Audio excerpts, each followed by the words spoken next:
Donc 1 en chiffre romain. La lumière est un phénomène ondulatoire.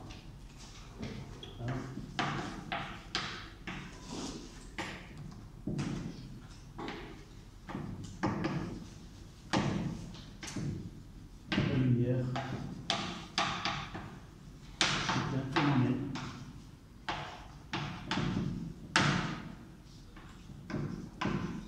ondulatoire. Donc là, je dis, on fait un résumé de cette leçon afin d'entamer les exercices concernant la propagation d'une onde lumineuse.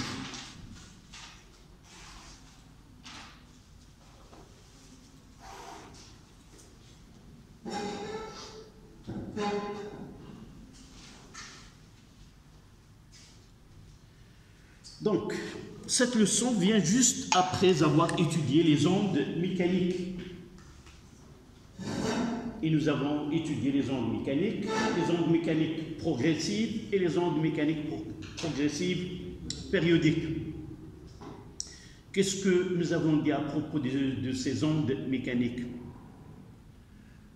Mécaniques progressives, si on veut même ajouter périodique, on regroupe tous les termes en une définition. Une onde, c'est quoi d'abord? C'est une perturbation qui affecte un milieu matériel élastique, et cette affection, c'est autre que de l'énergie. Évidemment, il y a propagation de l'énergie sans qu'il y ait propagation de la matière. D'accord? Alors, nous avons dit progressif, ça veut dire qu'il se propage de proche en proche, de façon continue, dans ce milieu-là de propagation. Et si nous ajoutons périodique, ça veut dire que cette perturbation se refait ou se produit de façon continue et périodique, c'est-à-dire cette perturbation, elle se reproduit de la même manière, de façon en répétant lui-même, il se répète de façon continue pendant une durée que nous l'avons appelée la période. Et juste après, nous avons parlé de quoi? De la périodicité. Là, la périodicité, on l'appelle quoi? C'est exact, c'est la périodicité temporelle, c'est-à-dire que l'événement se répète dans le temps de façon semblable à lui-même, et aussi cette perturbation, elle affecte le milieu de propagation, c'est-à-dire elle rejoint l'espace, et par la suite ces points-là reprennent cette perturbation créée par la source, et elle apparaît dans ce milieu de propagation de façon périodique. Et là, on dit que chaque point du milieu de propagation reprend la même déformation pendant la même durée, mais la même déformation et la même durée qui a été affectée à un point avant, par exemple la source, et il va reproduire, mais avec un retard temporel que nous avons tôt, et ce retard temporel, nous l'avons défini comme étant la distance qui sépare le point, par exemple, par rapport à la source, sur la vitesse de propagation de cette perturbation. D'accord? Et nous avons comparé des points qui appartiennent à ce milieu de propagation. Nous avons dit que deux points de ce milieu, comment? Vibrent en phase si la distance est un multiple de lambda. Et même on peut ajouter deux points vibrent en phase, c'est le retard temporel entre ces deux points est un multiple de la période. Parce que là, on suit le phénomène par deux grandeurs. On le suit dans le temps et on le suit dans l'espace. D'accord? Maintenant, ce que nous avons hérité des ondes mécaniques progressives périodiques ou des ondes mécaniques d'une façon générale, nous avons hérité une petite définition, c'est que les ondes mécaniques ne peuvent se produire que dans un milieu et doivent avoir un support matériel. dans un milieu. Si le milieu n'est pas matériel, par exemple le vide, ces ondes mécaniques ne peuvent plus se propager. Cette remarque-là, elle va affecter ce qu'on va voir pour la propagation de la lumière. D'abord, le terme lumière, c'est un terme qui est commun par tout le monde. Il y a la nuit, il y a le jour, il y a la lumière, il y a l'obscurité. Et par la suite, cette notion de lumière, c'est celle que tout le monde connaît. C'était la première constatation pour l'homme.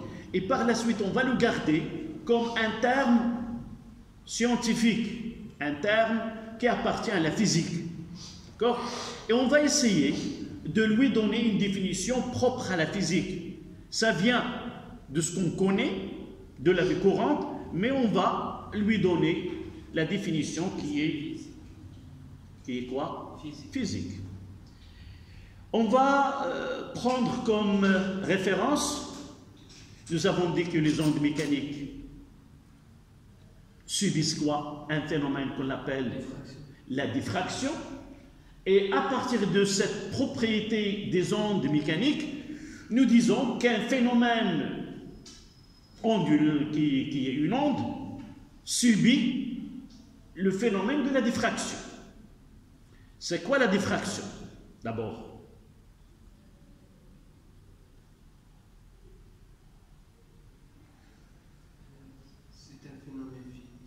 oui, c'est un phénomène qui accompagne le passage de l'onde à travers un obstacle où il y a une ouverture et cette ouverture elle a des dimensions comparables à la longueur d'onde du phénomène.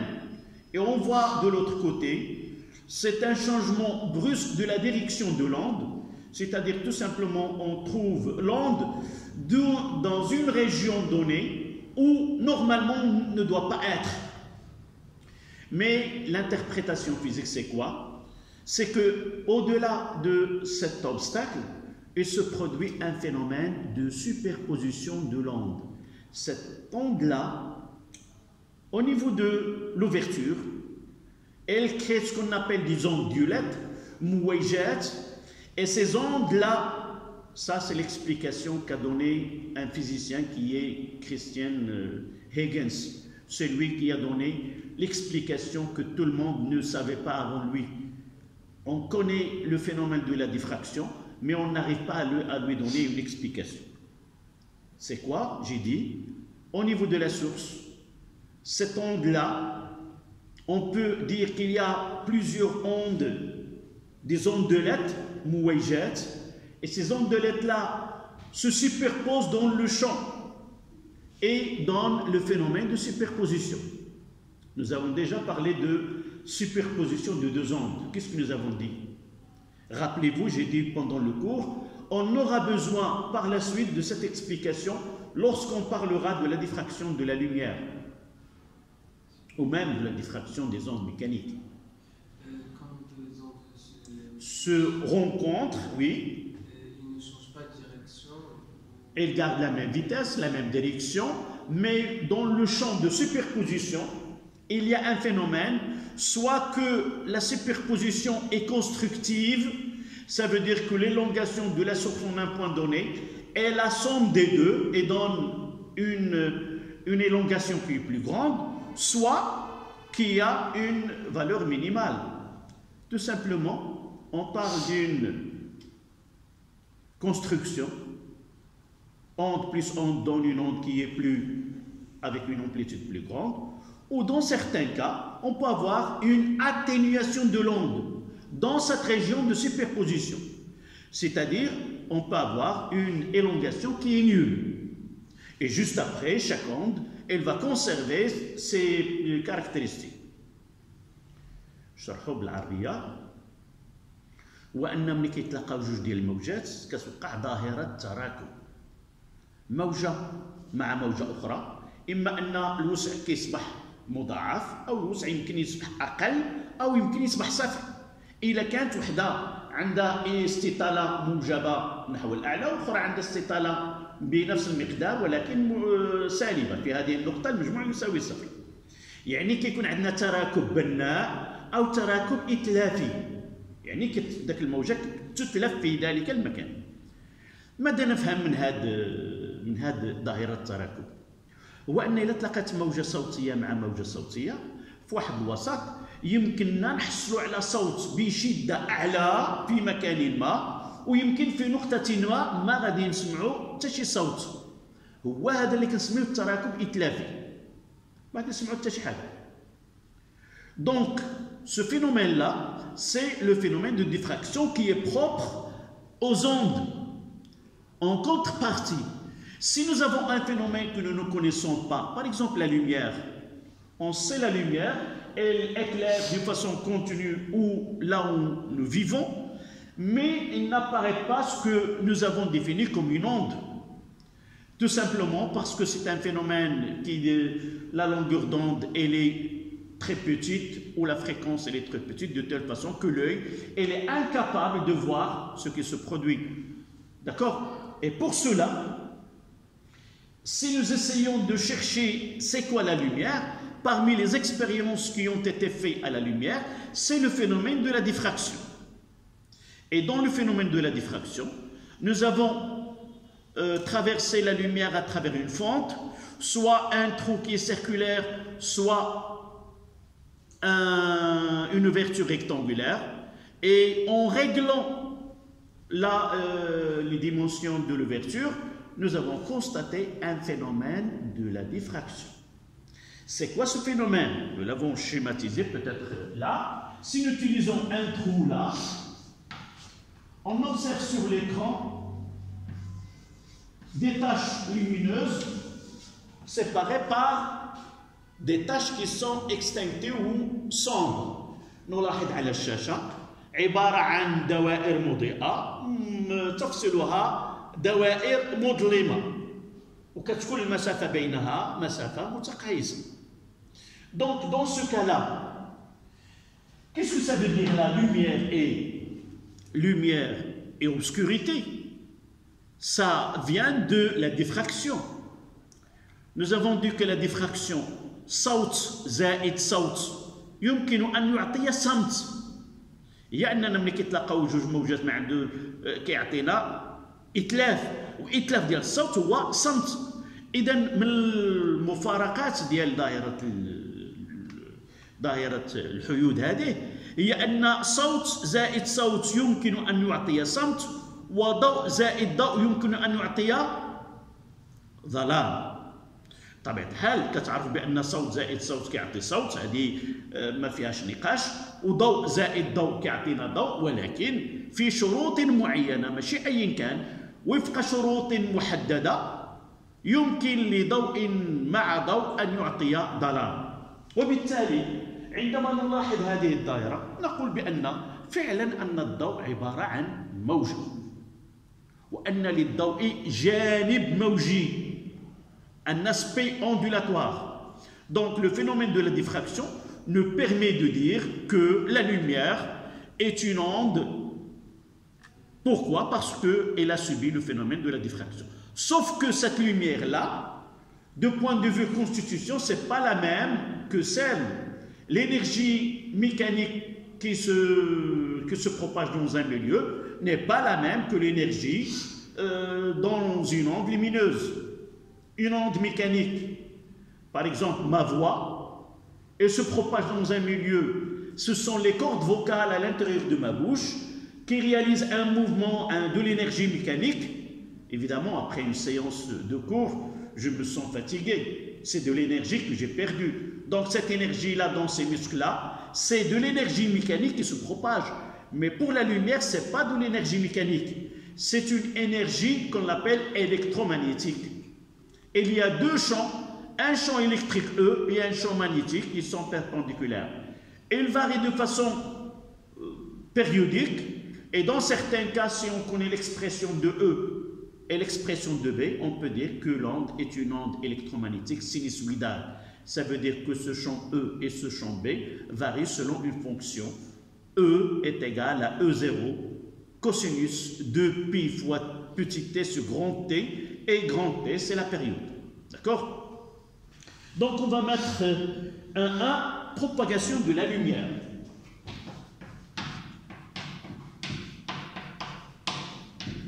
Propagation de la lumière. Là, sans qu'on parle de la lumière en tant que onde. D'accord? Vous écrivez, la lumière se propage en ligne droite. La lumière se propage en ligne droite dans un milieu homogène. Dans un milieu homogène et transparent. Dans un milieu homogène et transparent. الضوء ينتشر وفق خطوط مستقيمة في أوساط متجانسة وشفافة. بطبيعة الحال لا يمكن للضوء أن يخترق أوساط عاتمة. Donc, c'est facile de mettre en évidence vraiment que la lumière se propage en ligne droite. Comment? Chez vous, en ouvrant une fenêtre, vous voyez que la lumière qui entre dans la chambre, elle est limitée par des lignes, ou le phénomène de l'ombre. L'ombre, derrière moi, ça veut dire que la lumière se propage en ligne droite. Elle trace derrière un obstacle qui est opaque, un ombre. D'accord? Si cette lumière ne se propage pas en ligne droite, jamais on aura l'ombre d'un corps donné qui est non transparent. D'accord? Et on passe à 1-2, étude expérimentale 1-2. Évidemment, je n'ai pas donné qu'elle se propage avec une vitesse constante et cette vitesse-là dépend du milieu dans lequel elle se propage. Dans le vide, on va le voir par la suite, elle se propage avec une vitesse de C0. C3 dans le vide, là, C0. C3 pour 10 à la puissance 8 mètres seconde moins 1. C'est la limite, mais en réalité, c'est 2,998, et ainsi de suite. Mais généralement, on prendra cette valeur-là. Là, c'est une valeur qui est limite. Jamais, jusqu'à maintenant, on peut avoir une vitesse qui dépasse cette vitesse-là. Une grande partie de la physique repose sur cette valeur limite. D'accord? Évidemment, si on change de milieu, on change de valeur. Par exemple, dans le verre, cette vitesse n'est que de 2 à la puissance 8 mètres par seconde. D'accord? Là, c'est cette remarque-là. Donc, étude expérimentale de la diffraction. Étude expérimentale de la diffraction.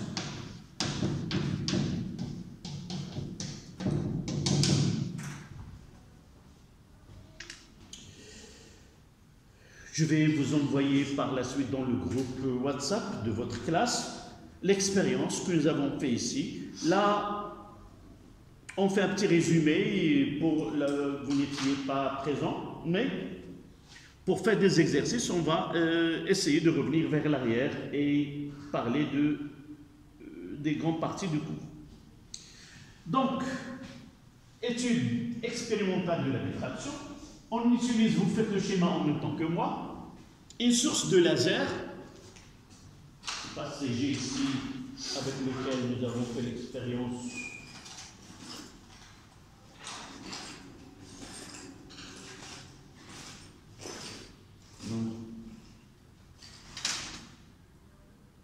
Voilà. Une source de laser, là c'est rouge. D'accord? Et une source, on fait à travers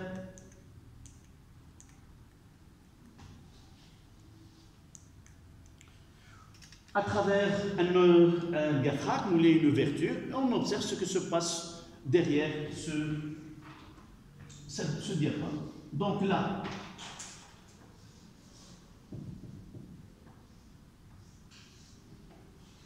soit qu'on utilise un trou, soit qu'on utilise une ouverture.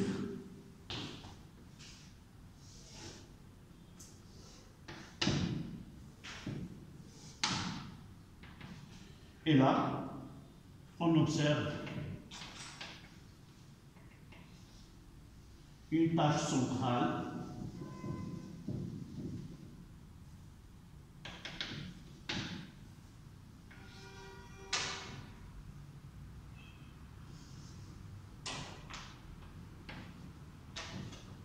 couronnée de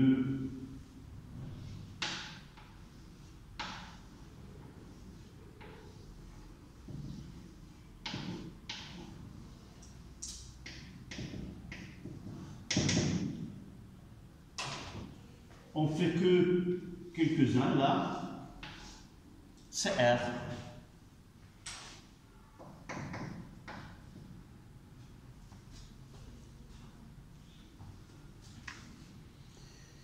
Évidemment, si le trou est très grand, on voit sur l'écran là qu'une tache lumineuse de rayon qui est très grande, c'est-à-dire le rôle de diaphragme là, et limite l'éclairage dans une région donnée. Ce qu'on fait dans les studios, dans les concerts musicaux, on utilise des projecteurs, et le projecteur, il ne peut éclairer qu'une partie de la scène. C'est la même chose, mais une fois que la dimension de trou elle est très petite, on va observer ce phénomène qu'on appelle la diffraction. D'accord? Là, un diaphragme.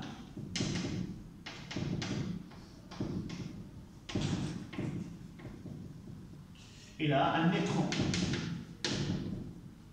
Entre les deux, il y a une distance D.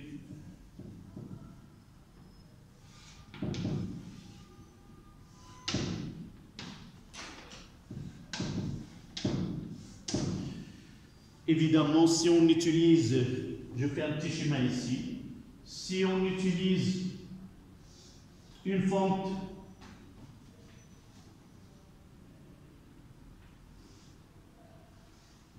comme ça,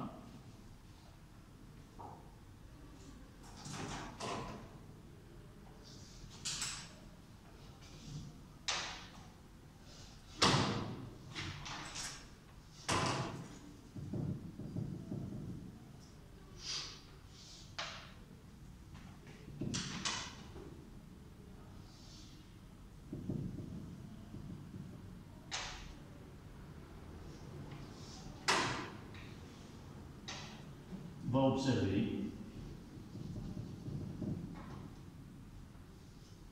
des franges de diffraction là, et vous devez connaître que les taches lumineuses séparées par des taches d'extinction dans une direction qui est perpendiculaire à la direction de l'ouverture. C'est très important.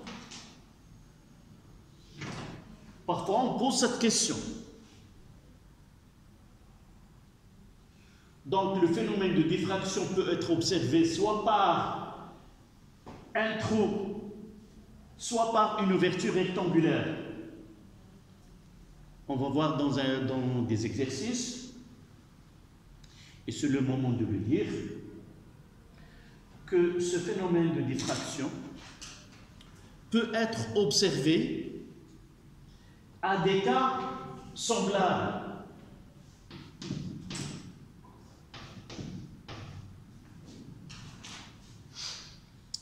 C'est-à-dire, ce sont des expériences qu'on fait dans le laboratoire. Mais dans la vie courante, vous savez que étudier le phénomène de diffraction, ce n'est pas le phénomène en lui-même qui nous intéresse, mais l'étude du phénomène de la diffraction nous permet d'arriver à des relations mathématiques, et ces relations mathématiques nous permettent de les appliquer dans la vie courante. Par exemple, ici, au lieu d'utiliser une ouverture de diamètre D, je peux la substituer par un fil.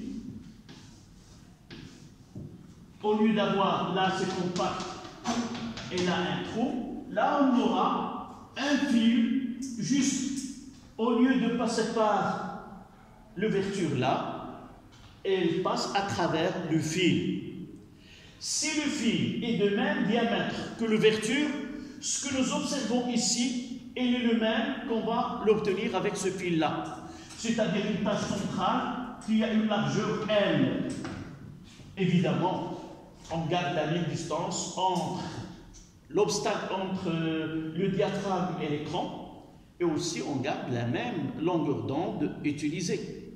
C'est-à-dire, si je garde le même dispositif expérimental, la même source de lumière, et je substitue cette ouverture-là par un fil, par un cheveu, par un fil qui est très étroit, j'obtiendrai le même schéma de diffraction. Et dans ce cas-là, au lieu de travailler avec un trou, je peux remplacer le trou par un grain qui est très fin.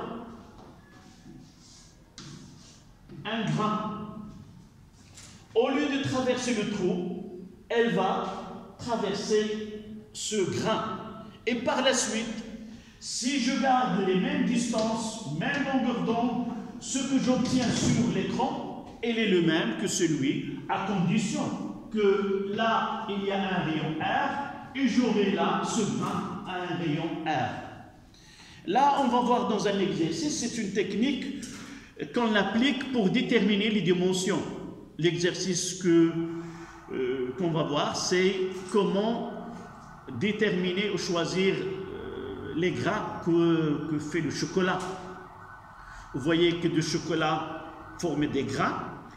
La dimension des grains dépend, influence, si vous voulez, la qualité et le saveur du chocolat. Et par la suite, pour déterminer les dimensions des grains de chocolat, on utilise cette technique. On verra cet exercice par la suite. Je l'ai fait avec vos camarades de l'autre classe. Et soit que vous voyez l'exercice, soit qu'on le fera par la suite. D'accord? Donc là, c'est le cours. Et là, ce qu'on trouve dans la vie pratique. Jamais on vous donne, c'est rare qu'on vous donne ce qu'on traite dans le cours. On fait le cours pour l'appliquer dans la vie. Et par la suite, vous avez devant vous, si on vous donne quelque chose qui n'est pas familier au cours, c'est les mêmes relations, c'est les mêmes relations mathématiques et les mêmes applications numériques. D'accord? Voilà. Donc, à la ligne, par analogie avec les ondes mécaniques progressives périodiques, par analogie avec les ondes mécaniques progressives périodiques,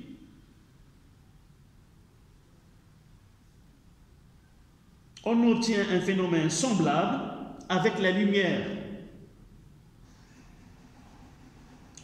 Par analogie avec les ondes mécaniques progressives périodiques, on obtient un phénomène semblable avec la lumière.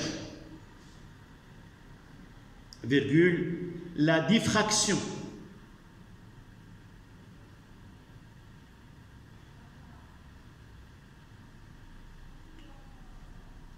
Point.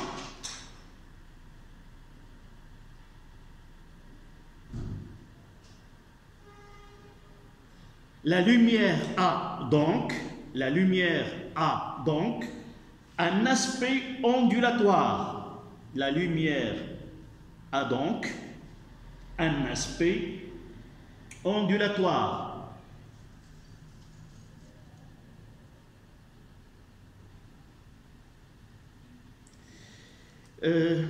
Ça n'a pas d'importance pour nous.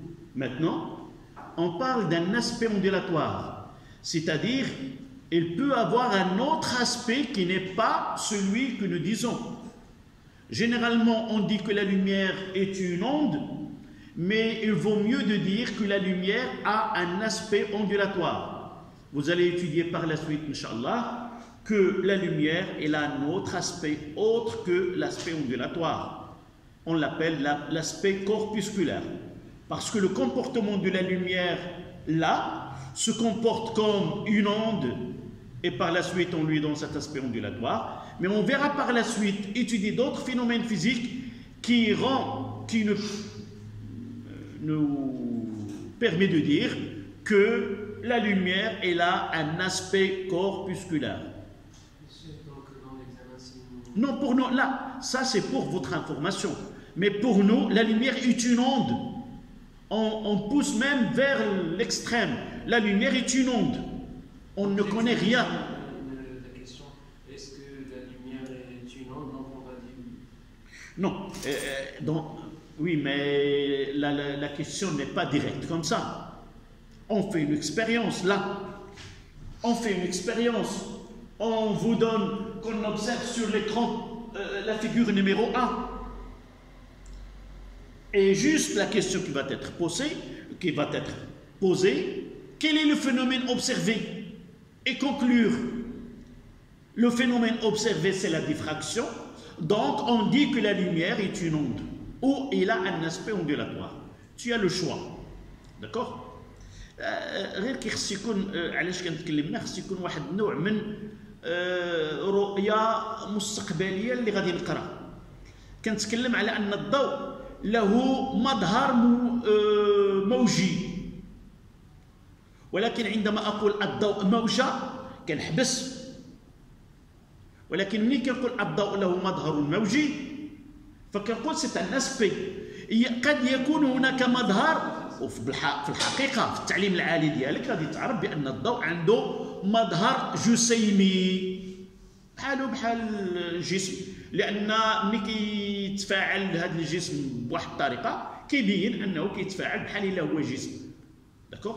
وبالتالي كاينه نظريه اخرى التي تنظر الى الضوء على انه ضوء عنده جانب جسيمي وعنده جانب موجي، وبيناتهم كيكون واحد النوع من التوافق. وغادي تعرف العلاقه اللي يعطاها عالم اخر اللي كيحدد لنا فوقاش كيكون الجسم كليا جسيمي ولا يمكن ان نتكلم عن الجانب الموجي، او انه كليا موجي ولا نتكلم عن تفقيد. حنا بالنسبه لنا الا كتبتي الضوء عباره عن موجه مقبوله، او الا كتبتي الضوء له مظهر موجي مقبوله. صافي. Donc la conclusion qu'on va donner maintenant, et on va essayer de sortir de cette couverture des ondes mécaniques. Les ondes mécaniques nécessitent un milieu, et par la suite, il ne peut pas se passer, évidemment, de point de vue histoire de science, la physique, elle a souffert de ce support matériel pour les ondes. On a passé pas mal de temps à dire que la lumière aussi, il a besoin d'un support pour se propager. On ne savait pas quel est ce support-là, et par la suite, on est arrivé à dire que la lumière n'a pas besoin d'un support matériel pour se propager. Elle peut même se propager dans un milieu qui est le vide. D'accord? Donc, conclusion. 3 conclusions.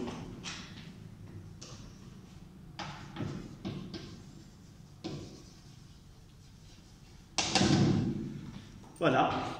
La lumière n'a pas besoin. La lumière n'a pas besoin d'un milieu matériel pour se propager. La lumière n'a pas besoin d'un milieu matériel pour se propager.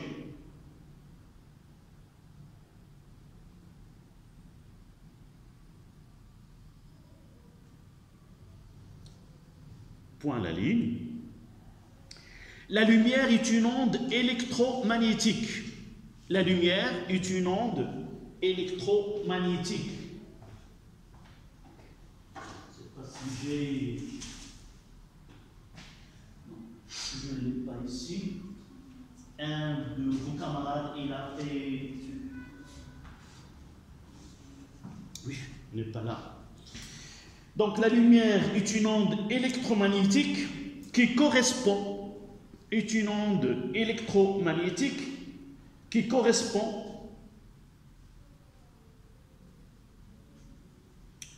à une propagation simultanée qui correspond à une propagation simultanée d'un champ électrique E,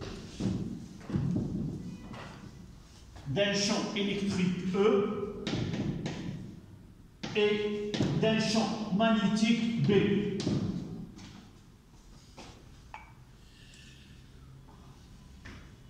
Et voilà, là c'est E et là c'est B.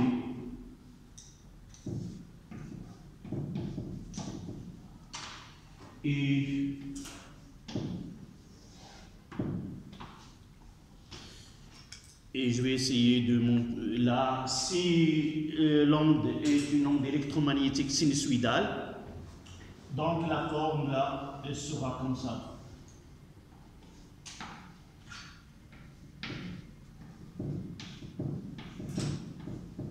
Voilà comment on varie.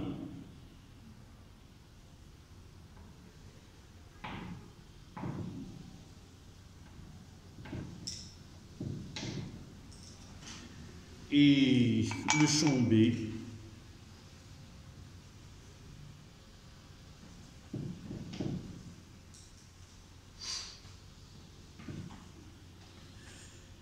c'est pas obligatoire de connaître comment représenter une onde électromagnétique. Et de là à là, c'est T qui est égal à 1 sur nu, c'est la période.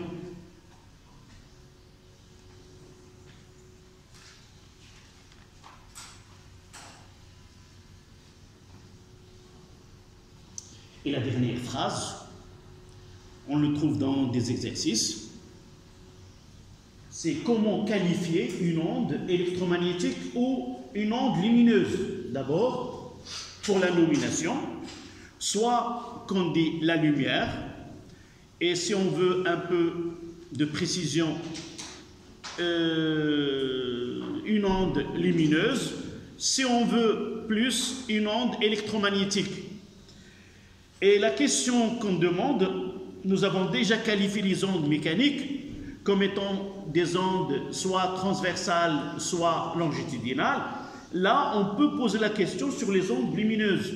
On dit que les ondes lumineuses sont des ondes sphériques et transversales. Vous voyez de ce schéma-là, là c'est la direction de propagation, et vous voyez que E et B sont perpendiculaires à K. Et par la suite, la lumière est une onde sphérique, comment? Transversale. D'accord? La lumière est une onde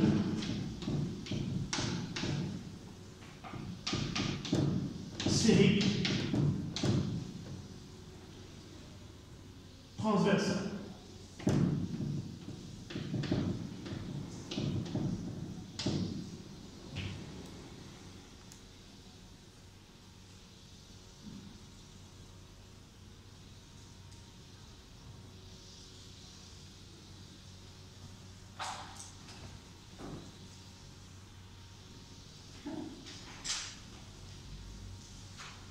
On passe à 2 en chiffres romains.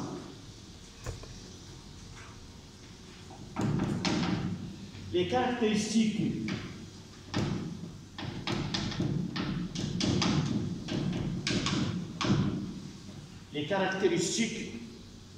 d'une onde lumineuse.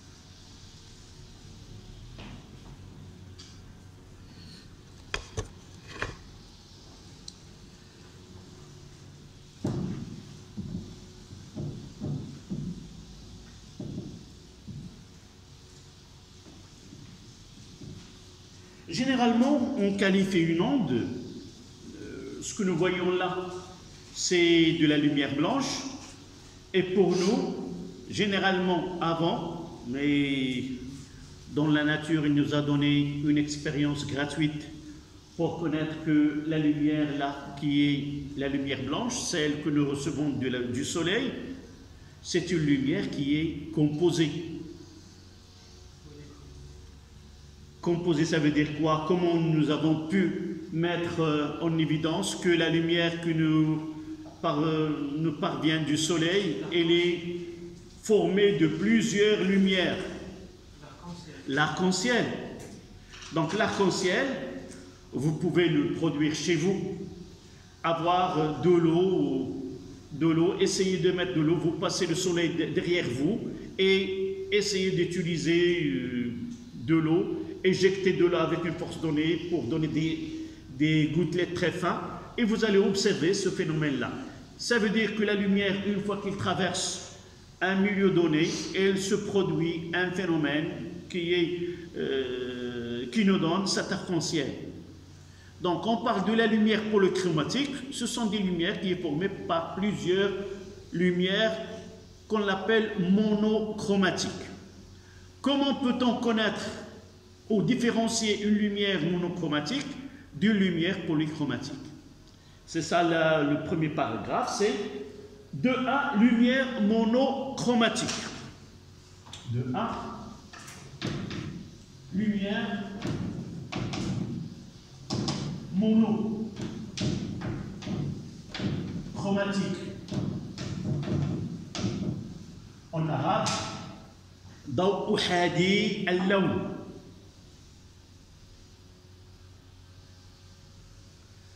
Dans le laboratoire, c'est facile de mettre en évidence qu'une lumière elle est monochromatique ou pas. On utilise un prisme. Si nous essayons d'envoyer cette lumière-là qu'on cherche à qualifier monochromatique ou autre, il suffit d'envoyer un faisceau très étroit sur un prisme. Et à la sortie du prisme, de l'autre face du prisme, soit on observe l'unique lumière que nous avons utilisée, soit on observe plusieurs lumières. C'est le phénomène de dispersion.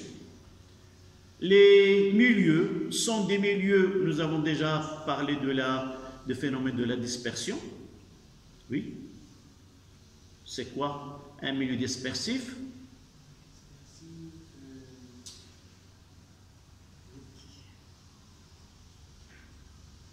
Un milieu dispersif, c'est lorsqu'on utilise deux sources de longueur d'onde différentes dans le même milieu, deux milieux de fréquences différentes donnent deux vitesses différentes. Un milieu est dispersif si la vitesse de la propagation de cette onde-là dans ce milieu dépend de la fréquence. Deux fréquences différentes donnent deux vitesses de propagation différentes dans le même milieu. Donc, à la ligne, vous écrivez une onde ou une lumière est dite monochromatique, une onde ou une lumière est dite monochromatique,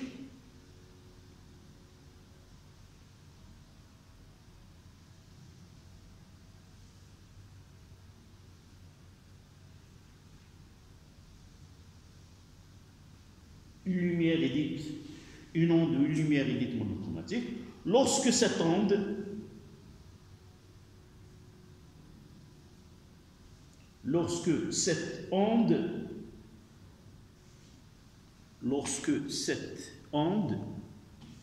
est caractérisée par une seule radiation, Ish'a'a.